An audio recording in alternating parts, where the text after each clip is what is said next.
पिछले कुछ सालों में मार्वल सिनेमैटिक यूनिवर्स एक सिंपल सुपर हीरो फ्रेंचाइजी से आगे बढ़ते हुए एक मैसिव इंटरकनेक्टेड दुनिया बन चुकी है, जिसमें 15 साल से भी ज्यादा की कहानियां, दर्जनों मूवीज और अब तो सीरीज की भी बाढ़ आ चुकी है। हाल अब ऐसा है कि पुराने हार्डकोर फैंस के लिए भी सब कुछ याद रखना मुश्किल हो गया है और नए व्यूअर्स को लगता है कि अगर उन्हें आज के मार्वल प्रोजेक्ट्स को एंजॉय करना है तो उन्हें मार्वल में पीएचडी करनी होगी, मार्वल की हर मूवी और हर टीवी सीरीज को देखकर, जो कि कैजुअल व्यूअर्स के लिए पॉसिबल नहीं है। इन्हीं प्रॉब्लम्स को सॉल्व करने के लिए आपके सामने मैं लेकर आया हूँ ये रिकैप सीरीज, जहाँ मैं फेज बाय फेज आपको सारी इंपॉर्टेंट स्टोरीज, कैरेक्टर्स के जबरदस्त आर्क्स और सारे कनेक्शंस का सिंपल और शॉर्ट रिकैप दूंगा, ताकि सिर्फ फन रहे, कोई कंफ्यूजन नहीं। Captain America the first Avenger. Present day में साइंटिस्ट ने आर्कटिक में एक पुराना एयरक्राफ्ट ढूंढ निकाला है जिसमें बर्फ में कोई जमा हुआ है, एक गोल शील्ड के साथ। मार्च 1942 में वर्ल्ड वॉर 2 के दौरान जर्मनी के नॉर्वे पर कब्जा करते ही टॉन्सबर्ग में नाजी लेफ्टिनेंट जनरल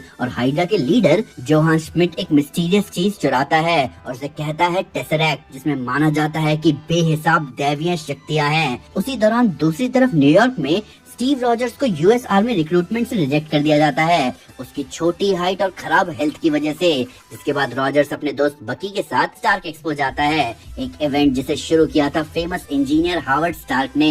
रॉजर्स यहाँ भी आर्मी में भर्ती लेने की कोशिश करता है। एक्सपो में डॉक्टर अब्राहम अर्स्किन ने रॉजर्स को अपने दोस्त से बात करते हुए सुना था कि वो देश की सेवा करना चाहता है, जिसकी वजह से अर्स्किन रॉजर्स को आर्मी में एनलिस्ट कर लेता है। रॉजर्स रिक्रूट होता है स्ट्रेटेजिक साइंटिफिक रिजर्व में। वो हिस्सा था एक सुपर सोल्जर एक्सपेरिमेंट का, जो कि देख रेख में था doctor Erskine, Howard Stark, colonel Chester Phillips और British MI6 agent Peggy Carter के।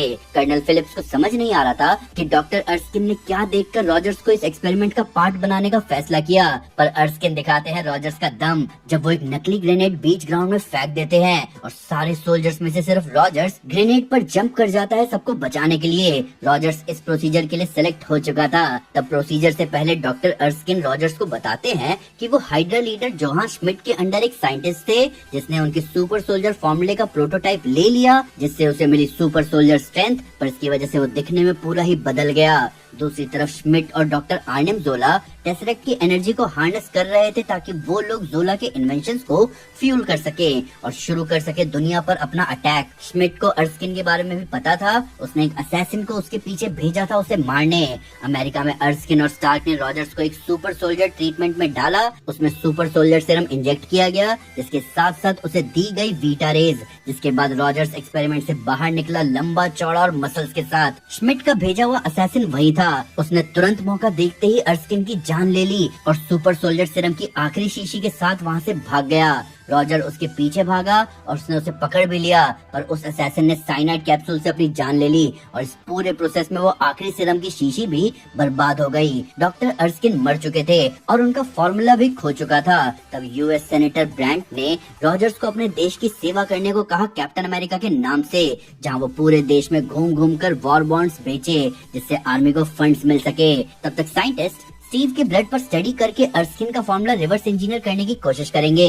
रॉजर्स ऐसा ही करता है, पर 1943 में अपने इटली के टूर के दौरान रॉजर्स को पता चलता है कि उसका दोस्त बकी बार्न्स और उसकी पूरी यूनिट श्मिट के फोर्स से लड़ते हुए गायब हो गए हैं। रॉजर्स पैगी कार्टर और हावर्ड स्टार्क से कहता है कि उसे दुश्मन के ठिकाने तक पहुंचने दे ताकि वो जो गायब हुए हैं उन्हें ढूंढ सके।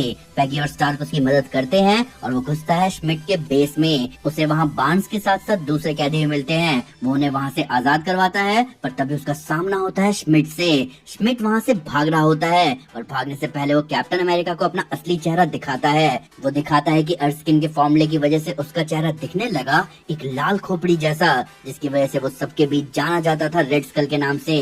रॉजर्स ने बार्न्स के साथ साथ जितने भी लोगों को आजाद करवाया था उनके साथ मिलकर उसने फॉर्म किया हाउलिंग कमांडोज। हावर्ड स्टार्क ने अपने दोस्त रॉजर्स को दिया एक नियरली इंडिस्ट्रक्टिबल मेटल वाइब्रेनियम से बनी एक शील्ड। तब रॉजर्स और उसके हाउलिंग कमांडोज निकल गए जगह जगह हाइड्रा के ऑपरेशंस को बर्बाद करने।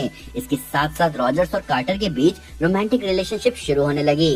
1945 में रॉजर्स हाउलिंग कमांडोज के साथ एक ट्रेन पर अटैक करने गया ताकि वो श्मिट के साइंटिस्ट जोला को पकड़ सके। वो लोग जोला को पकड़ भी लेते हैं, पर इन सब में बकी ट्रेन से नीचे गिर जाता है। जोला से इंफॉर्मेशन निकलवा कर यूएस आर्मी को हाइड्रा के आखिरी गढ़ का पता चलता है। रॉजर्स इस अटैक को लीड करता है, जहां वो श्मिट को रोकने आया था अमेरिका के सबसे बड़े शहरों पर भयंकर बॉम्ब गिराने से रॉजर स्मिथ के सुपर बॉम्बर में घुस जाता है और तब लड़ाई शुरू होती है स्टीव रॉजर्स कैप्टन अमेरिका और जोहान स्मिथ रेड स्कल की।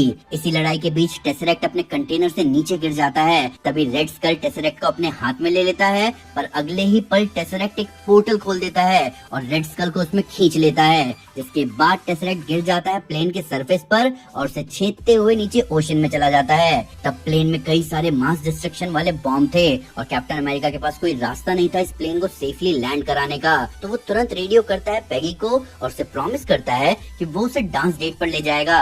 पैगी जानती थी कि ये एक गुड बाय है, पर वो हाँ कह देती है, जिसके बाद कैप्टन अमेरिका उस प्लेन के साथ आर्कटिक में क्रैश कर जाते हैं। वॉर खत्म हो चुका है, जिसके बाद हावर्ड स्टार्क निकलता है अपने दोस्त को ढूंढने। उसे इस प्रोसेस में टेसरेक्ट तो मिलता है पर उसका दोस्त नहीं, जिसके बाद माना जाता है कि कैप्टन अमेरिका स्टीव रॉजर्स मर चुके हैं। पर आगे हम देखते हैं रॉजर्स को एक 1940 के स्टाइल के हॉस्पिटल में, जहां वो रेडियो पर बेसबॉल गेम का ब्रॉडकास्ट सुन रहा था। उसे शक होता है अपने आसपास के माहौल पर, क्योंकि जो ब्रॉडकास्ट वो सुन रहा था वो 1941 के गेम का था जिसको उसने अटेंड किया था। वो तुरंत वहाँ से भागता है और अपने आप को पाता है फ्यूचर में, और फ्यूचर बहुत अलग है। यहाँ उसके आगे आते हैं शील्ड के डायरेक्टर निक फ्यूरी, जो कि उसे बताते हैं कि वो बर्फ में 70 साल से सो रहा था। मूवी के पोस्ट क्रेडिट सीन में फ्यूरी रॉजर्स के पास आते हैं और बताते हैं एक मिशन के बारे में, द एवेंजर।